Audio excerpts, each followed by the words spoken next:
प्रश्न करने वाले पीछे नहीं हटते महाराज, बहुत प्रश्न करते हैं और प्रश्न कर कर पूछते हैं गुरुजी ये कलश के ऊपर आम के पत्ते क्यों लगते हैं, उसका उत्तर है ये, ध्यान दीजिए। प्रश्न बहुत है तो उसके उत्तर भी बहुत है, बस उसको समझने वाला चाहिए। और आप लोगों को तो आज बहुत बहुत भगवान ने कृपा करी है, जो आप पहले दिन ही कलश स्थापना होती है और पहले दिन ही आपको ये ज्ञान हो जाए कि बच्चे पूछें कि कलश क्यों रखा जाता है, कलश के ऊपर आम के पत्ते क्यों लगाए जाते हैं, कलश के ऊपर नारियल क्यों रखा जाता है, कलश के ऊपर 9 बार मोली क्यों बांधी जाती है, मोली मतलब लच्छा नाड़ा 9 बार क्यों लपेटा जाता है नारियल के ऊपर, कलश के ऊपर जब रखते हैं।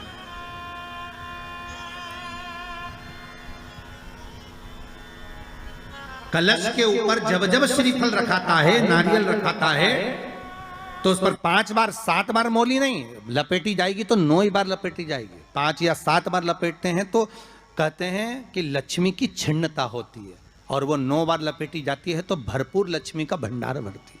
क्यों क्यों कहते हैं उसे?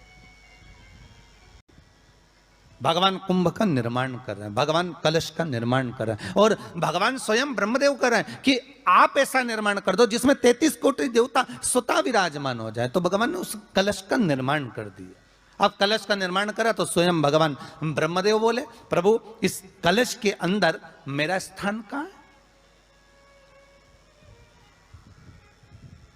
मेरा स्थान कहां है?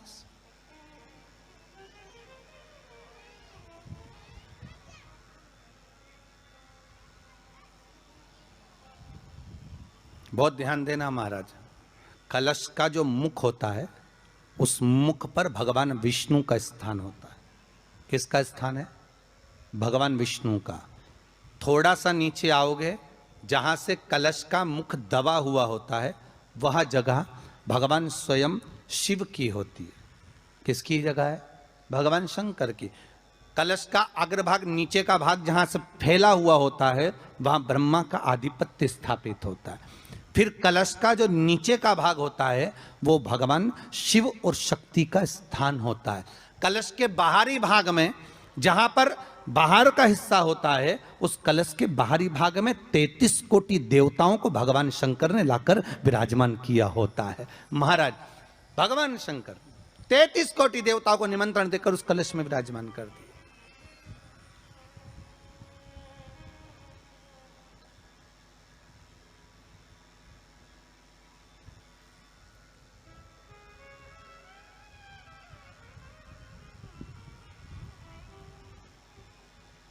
कितना सुंदर लिखा है देवी भागवत के अंदर कि जहां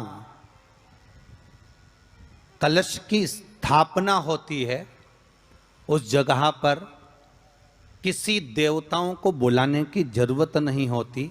33 कोटि देवता उस जगह पर स्वतः विराजमान हो जाते हैं। स्वयं 33 कोटि देवता स्वयं वहां विराजमान। और कितनी महत्वता कलश की महाराज।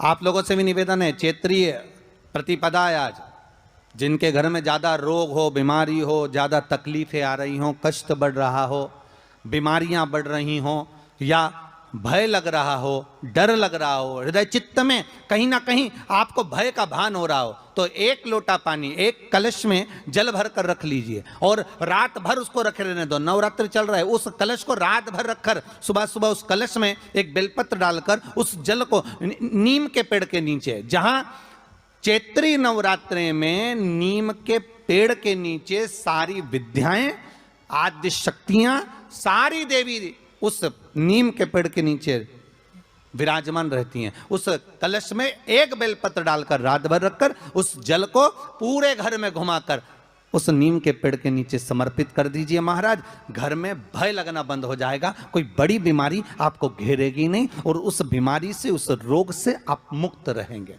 उस बीमारी से, उस रोग से आप मुक्त पाएंगे, वो बीमारी आपको घेर नहीं पाएगी। कलश का इस भगवान निर्मित कर दिए। ये कलश मेरा प्रतिबिंब है। अब कलश मेरा प्रतिबिंब है ये तो कहा, पर भगवान शिव के पास में आकर स्वयं कामदेव की धर्म पत्नी रति रो पड़ी। और मेरे भारत के जो मानव है जहाँ जहाँ निवास कर रहे हैं, विदेश में भी, पूरी भारत की भूमि पर आज के दिन लोग देवी जी की स्थापना करते हैं। तो क्या स्थापना में क्या रखते हैं? कलश रखते हैं ना। तो कलश किस लिए रखा जाता है? कलश का क्रम क्या है? अपन ने अभी तक कथाओं में बहुत सुना शिव महापुराण में कि दिए का महत्व क्या है। अपन ने सुना दही का महत्व क्या है, जल का महत्व क्या है। पूरी शिव महापुराण में अपने अलग अलग महत्व को जाना है। पर यह नवरात्रे में जो शिव महापुराण की कथा शुरू हो रही है, नवरात्रे में जो शिव महापुराण की कथा को हम श्रवण करने के लिए बैठे हैं, इसमें हमारा एक संशय और मिटना चाहिए कि भारत की भूमि पर जब मां आद्य शक्ति की स्थापना होती है, मां जगतजननी को जब विराजमान किया जाता है, या चैत्र नवरात्रे में, शरदीय नवरात्रे में, आषाढ़ी नवरात्रे में, आदिकादिक पौष नवरात्रे में हम शंकर की, हम जगतजननी जगदम्बा की जब स्थापना करते हैं, या हम नूतन घर का प्रवेश करते हैं, या गणेश जी की स्थापना करते हैं, या कोई दुकान को प्रवेश करते हैं, या कोई शुभ कार्य करने के लिए अग्रण्य होते हैं, तो हम कलश की स्थापना क्यों करते हैं? आज शिव महापुराण में शुरुआत में अपन शिव और पार्वती की यही संवाद को लेकर चलते हैं।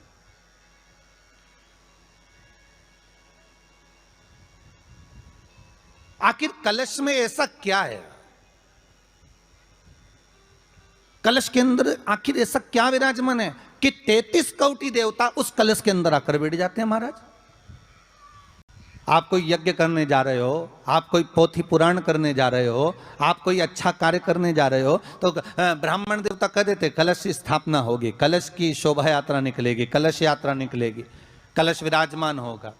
और आज हर की पौड़ी पर, प्रयागराज में, या उज्जैनी में, नासिक में जो बड़े बड़े कुंभ के मेले होते, कुंभ का मतलब भी तो कलश से होता है। उसकी महत्वता क्यों है? उस कुंभ की, उस घड़े की महत्वता कहां से प्रकट हो गई? शिव महापुराण की कथा कहती है महाराज, भगवान औघड़दानी शंकर स्वयं आद्य शक्ति जगदम्बा से कहते हैं कि जगदम्बा तू क्या चाहती है बोल। तो जगतजननी जगदम्बा कहती है कि जहां मैं हूं वहां शंकर है। ये आपने कह दिया, पर जहां शंकर है वहां पार्वती का होना जरूरी है। उसके लिए सिद्ध करने के लिए एक स्थान ऐसा बनाया जाए जहां पर शंकर विराजमान है और शंकर के साथ पार्वती विराजमान है। तो शिव जी ने कहा, पार्वती उसके लिए मैं तुझे एक सुंदर कलश का निर्माण कर देता हूं। दुनिया का रचनाकार, दुनिया की रचना करने वाले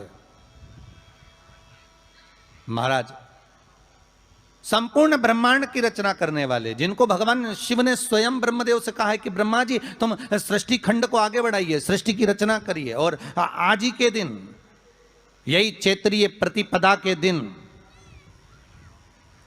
यही इसको कहते हैं नया संवत्सर, नया वर्ष। हिंदू धर्म में क्यों कहा जाता है? आज ही के दिन ब्रह्मा जी ने महाराज सृष्टि की रचना करना प्रारंभ करा था, आज ही के दिन। कोई अगर नवरात्रि का व्रत एक लौंग पर कर रहा है तो उसको करने दो। कोई नवरात्रि का व्रत अगर एक गिलास दूध पर कर रहा है तो उसको करने दो। अगर नवरात्रि का व्रत एक जरासी सुपारी पर कर रहा है तो करने दो। कोई नवरात्रि का व्रत कैसे कर रहा है उसको करने दो, उसकी मर्जी।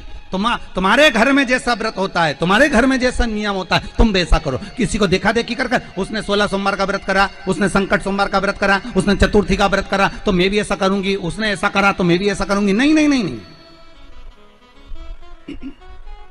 या चैत्र नवरात्रे में, शरदीय नवरात्रे में, आषाढ़ी नवरात्रे में,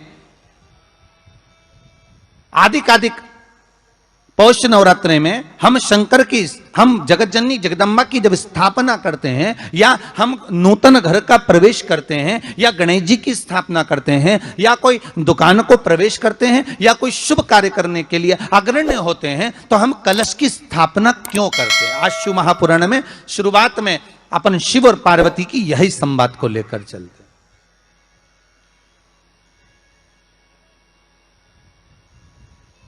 आखिर कलश में ऐसा क्या है? कलश के अंदर आखिर ऐसा क्या विराजमान है कि 33 कोटि देवता उस कलश के अंदर आकर बैठ जाते हैं महाराज।